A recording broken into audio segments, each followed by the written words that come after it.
merupakan salah satu negara yang menjadi tujuan wisata favorit banyak orang dari berbagai belahan dunia. Di negara ini, wisatawan akan dibuat takjub dengan gemerlapnya cahaya lampu kota yang dikelilingi dengan gedung-gedung pencakar langit yang sangat menakjubkan. Meski luas, daratan dari negeri singa ini tidak bisa dikatakan besar, yakni mencapai 719 km persegi dan berbeda tipis dengan luas DKI Jakarta. Kendati demikian, Singapura merupakan sebuah negara yang identik dengan kehidupan mewahnya.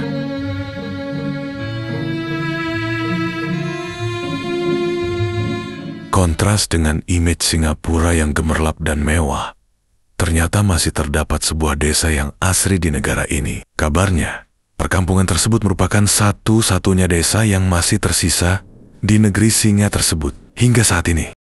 Kampung Lorong Buangkok merupakan satu-satunya kampung yang masih tersisa di Singapura, yang terletak di daerah Buangkok, Hougang, Singapura. Seakan seperti sebuah jendela ke masa lalu di tengah gemerlapnya perkotaan modern. Dengan luas sekitar 3 hektar, kampung ini terdiri dari 25 rumah yang beratapkan seng dan berdinding kayu, dan sebuah surau atau musola yang semuanya dalam gaya arsitektur khas tahun 1960-an.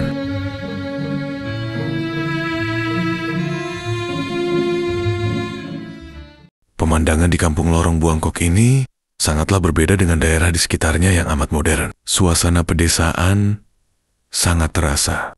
Suasana asri identik pedesaan juga memberikan kesan yang berbeda dengan bagian-bagian lain di negara Singapura. Selain itu, para penduduk lansia yang duduk di beranda mereka, kokok ayam jantan, dan kicau burung, seraya menambah suasana pedesaan yang menenangkan. Dan beberapa pohon khas daerah pesisir seperti ketapang juga ada di sana. Berbeda dengan lingkungan sekitarnya yang futuristik, kampung ini memancarkan aura nostalgia yang kuat dan keindahan masa lalu yang masih tersimpan hingga saat ini. Lebih unik lagi, kampung ini dimiliki oleh satu individu saja, yang bernama Cheng Mei Hang. Singapura mengalami urbanisasi dengan cepat pada tahun 1980-an, dan dengan cepat beralih dari ekonomi pertanian ke ekonomi industri. Ruko yang penuh sesak diganti dengan flat bertingkat tinggi dan gedung pencakar langit yang luas, mengantarkan apa yang disebut dengan era jalan tol.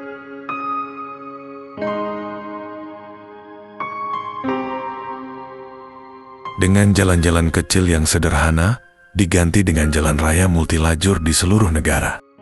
Hal itu berimbas kepada pedesaan yang akhirnya tergantikan.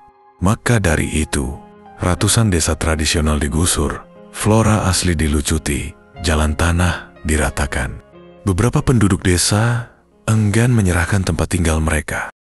Namun tak sedikit juga yang pindah ke flat bersubsidi yang dibangun pemerintah di atas tanah mereka sendiri.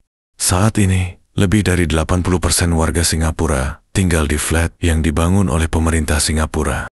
Dengan pembongkaran desa-desa, muncul pula istilah semangat kampung. Slogan ini digunakan oleh orang Singapura untuk menggambarkan budaya persahabatan, kepercayaan, dan kemurahan hati yang ada di dalam diri mereka.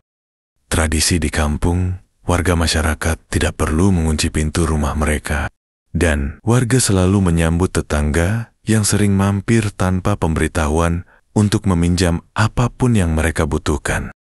Ini adalah cara hidup yang coba diciptakan kembali oleh pemerintah Singapura di blok-blok apartemen yang sudah mereka bangun, dengan meningkatkan jumlah ruang komunal untuk mendorong interaksi sosial.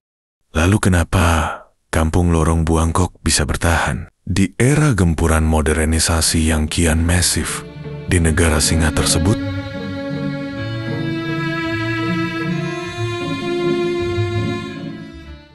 Salah satu alasan Lorong Buangkok berhasil lolos dari nasib yang menimpa seperti kampung-kampung lain yang ada di Singapura adalah karena kawasan sekitarnya tidak begitu diminati untuk pengembangan komersial, industri, dan pemukiman seperti tempat lain di Singapura.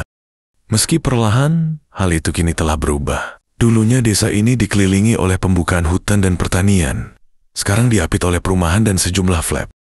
Alasan lain, Kampung Lorong Buangkok tetap bertahan hingga saat ini adalah karena keteguhan hati seorang perempuan berusia 70 tahun yang bernama Cheng Mei Hang. Cheng Mei Hang telah menjalani hampir seluruh hidupnya di desa ini. Awalnya tanah perkampungan ini merupakan milik ayah Cheng Mei Hang yang kemudian diwariskan kepadanya. Meskipun telah beberapa kali ditawari oleh pemerintah untuk menjual tanah tersebut, Cheng Mei Hang tidak tergoda. Dia berkomitmen akan terus menjaga tanah peninggalan sang ayah yang telah menjadi janjinya semasa sang ayah masih hidup.